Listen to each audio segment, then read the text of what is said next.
Namaskaram. See, when from the yogic perspective, if you look at it, one important arm of yoga, which is called as Hatha Yoga, simply means Ha means the sun, Tha means the moon. Hatha means to bring a balance between these two forces. So, essentially, approximately 7 to 8 planets and the moon and the sun together have a significant influence on the making of life on this planet. This is how it is seen. In this, the sun, moon and the planet has the maximum impact. Well, the male population may be confused about it. I think the female population in the world, human population, has always been very much in sync with the cycles of the moon, and that's the basis of our birth and our existence right now. But apart from that, we do not see moon as just having some gravitational impact on us and its extra reflected light like this. We see moon as the basic element which holds Earth in its trajectory of rotation or the revolution around the sun. In the yogic sciences, we see that, I think today modern sciences are confirming this, that the moon as a satellite is moving away about 20 millimeters every year. And when it moves beyond a certain point, it will start… its impact on the life on this planet will recede. Out of that, human reproductive cycles will go off its normal cycle, and that is how humanity will end. That is how human beings will slowly go away. But above all, if the moon goes away, which inevitably it is supposed to do after many million or billion years, whatever that is, when it goes away, we see that the earth cannot hold its track of revolution around the sun. It will lose its balance and it'll also break up into pieces. This is how the yogic system looks at it. About its impact on our daily life, well, I'm sure you are aware of this. India uses largely the Hindu calendar is either a lunar calendar in some parts of the country. Wherever there is matriarchy, there will be lunar calendar. Wherever there is patriarchy, there is what is called as luni-solar calendar, which is a combination of lunar cycles and solar cycles. Why this calendar is important is, see, today we are looking at calendar as just a number game of measuring how many days in a month, how many days in a year, or how many years in our life like this. Here we are not looking at calendar as just a numerical record of things, but we are looking at it as how we experience the calendar within ourselves, how the body responds to it at different times. Accordingly, various traditions, practices, rituals were crafted so that in those times you can make the best use of what is around you in the form of Earth's energy, in the form of Earth's trajectory, how it is moving, how its northern face of the Earth, where it is pointed towards, its closeness to the sun, all these things are taken into effect as to what sort of practices you do. When I say Hatha Yoga, this sun and moon, well, this 4,356 days is considered as one solar cycle. This is segmented in different ways for different people. For householders, it's segmented one way, for the yogis, it's segmented different ways, for the ascetics one way, and people who are into regular worldly life another way, because their bodies are tuned and they need to function differently. Accordingly, the calendar is used depending upon the moon phases and the planet's position in relation to the sun. Well, as we know, the moon is constantly showing only one phase to us. Its rotation is synchronized with planet's rotation, so we're seeing only one phase of the moon. This also is significant because the way the moon responds or the way the planet responds to the moon, there are very wonderful stories how they're always looking at each other. The moon never turns its back upon the planet. The day moon turns its back on us, we are finished. In case the moon turns its back on us, that means human reproductive system will go away and it's over. That means when the moon's rotation goes beyond a certain radii or certain circumference rather, then it will start showing the other face to you. When it shows the other face, that means the end of humanity has come. In a few years it will go down. So what impact it has on a daily basis? Well, it is not the moonlight alone. It is a whole… today people are talking in scientific terms of electrical charges, electromagnetic impact and other things. Well, I don't want to talk about it, that I'm not an expert in that, but in the yogic system, we have a lot of significance to full moon and new moon days, because those 2 days there are different types of practices we do. Ascetics usually do practices during new moon days. People in the family way of life, they will do all their practices during the full moon night because the impact is very different.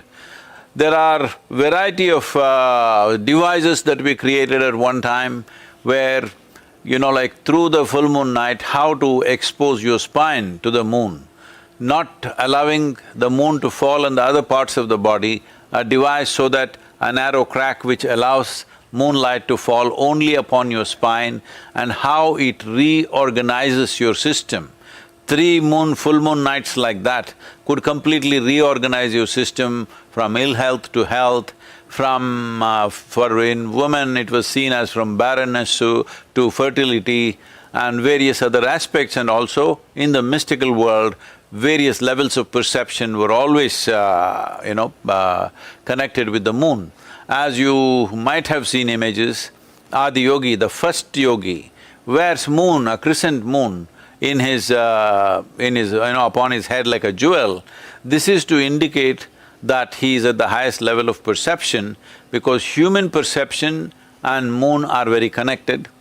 Well, today in terms of medical terms, the doctors, you must translate this, but I'm saying in medical terms, we may see it as there is a certain level of neurological stimulus.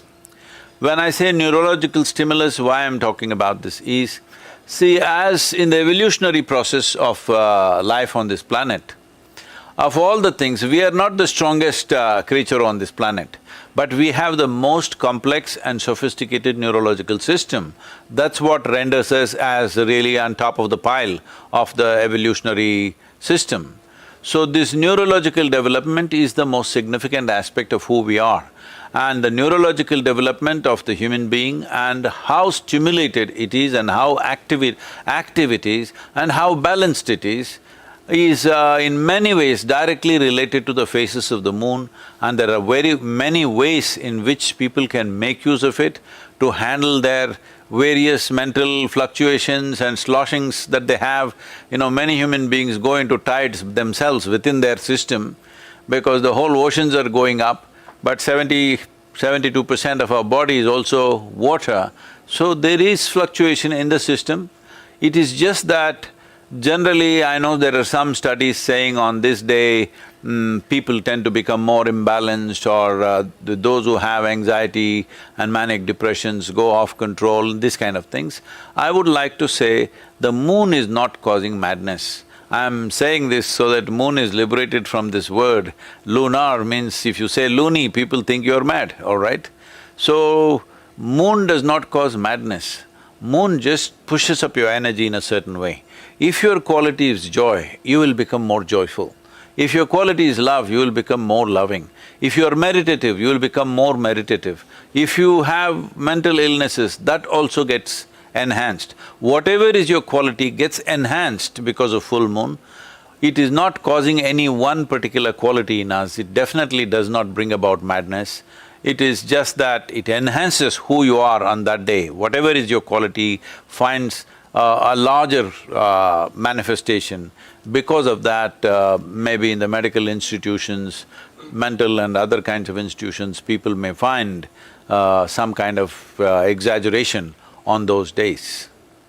Wow. Well, David, we are all this life, including you and me, are living on a rock here which we call as planet Earth, isn't it?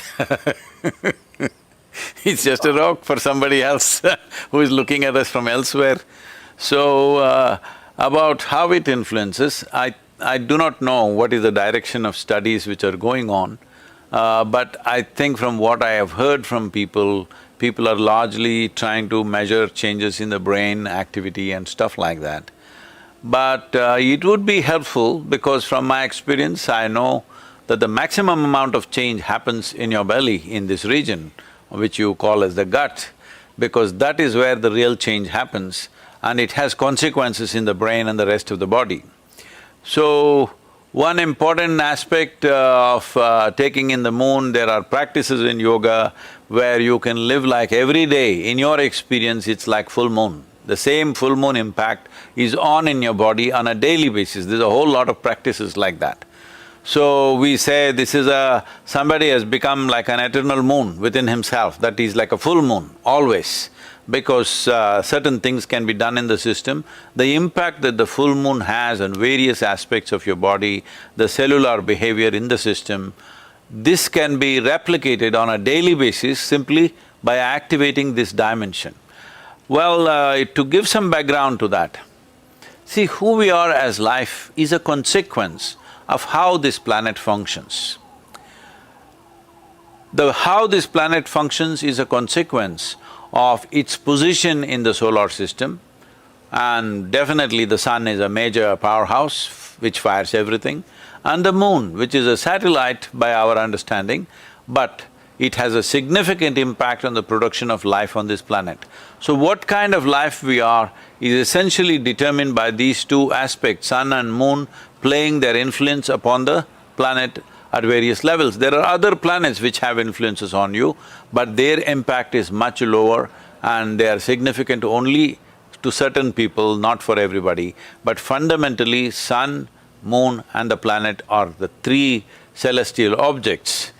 These celestial objects, moon, there is so much romance about moon, David just killed it, saying that it's just a rock in the sky.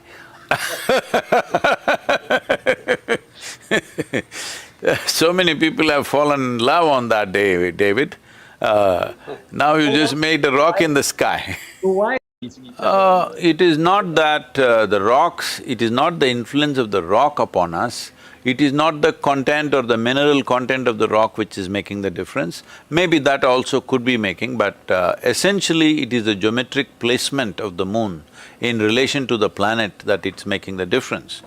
For example, you know there are numbers like this, I am not very good with mathematics, but let me tell you something. The distance between planet Earth and moon and the distance between planet Earth and sun is 108 times more, and the diameter is similarly 108 times more. There's a geometric proportion to this. You can look it up, I'm not very good with these numbers. But essentially there is a geometric relationship which is more important. That's why I was telling you, as the circumference increases, its influence will decrease. And about 3,700 years ago, a certain yogi made a calculation that in 28,000 years' time, the influence of moon upon the planet will become so feeble and slowly the moon will start turning its back upon you. That is when human race will go down. Well, now about 3,700 years are gone, so we still have 24,300 years according to that calculation. So, as this 20 millimeter excess of radius that is happening year on year, which has been confirmed by scientific measurements, if this continues for another 28 years or 28,000 years or so, then they say the influence of moon will become so minimal on the planet that it may not be able to help us to regenerate. So this regeneration process is not in the brain, it is in this region, which is very important. So the influence of the moon maximum is on your gut. So this is the reason in India there is a whole tradition on full moon day how you should eat, on a new moon day how you should eat, for every phase of the moon how you should eat on that day, both in terms of quality of food and the quantity of food, what you should do so that you can get maximum benefit of the moon phase of that time.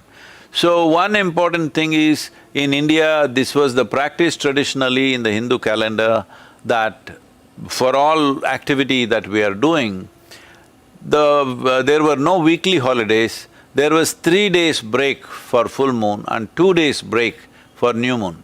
But there was no Sunday, Monday kind of holidays. So now we've just come to this because these numbers are easy to calculate. You don't have to look up at the sky. As you said, most people who live in cities don't even know there is a moon that exists, they only read about it somewhere. They've never looked up in the sky. At least every month they're not looking up, definitely not every day. Even the full moon nights, they're missing it completely because the lights are all bright and blazing. So where will they ever, Professor Horace suggested that, the light pollution in Seattle city is much more than the moon, so where will they notice it? They will not notice it unless they're out in the open somewhere. Generally, people notice it if they're in the wild or especially if they're on the ocean, then you cannot ignore the moon, you understand what kind of significance it has. Today, all our marine vessels are powered. Otherwise, in ancient times, tides and mariners are like, inseparable. There is no way. So their full moon, new moon and their expeditions were so very connected.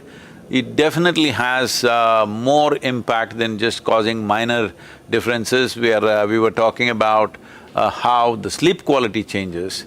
I would like to see that scientists like you focus on how our life quality changes with the moon phases, how our wakefulness changes. Why are we talking about sleep? Because I see there is a kind of a fetish about sleep in this country. To sleep well, to sleep well. No, to live well is more important than to sleep well. If you live well, you will sleep well. Well, David, the thing is, see, in the yogic system, there are simple processes with which, particularly on full moon nights, where you can get totally stoned out just on moonlight. There are processes to do that. And as you can see, I don't know what that DMT is, you can see I'm on it all the time. No substance from outside, it's from within. It is in some way, on one level, in the physiological level, the significance of yoga is to stay in tune with the sun and moon cycles in relation to the planet. That is the only way this life can be in balance and with least amount of friction within itself, because then the life's experience as… whatever the chemicals you're discussing, serotonin, melatonin, all this stuff, essentially you're saying chemistry determines the nature of your experience of life itself. So, to maintain that chemistry which is always blissful and ecstatic, moon and being aligned with the moon is a very important part of it. So, there are various practices associated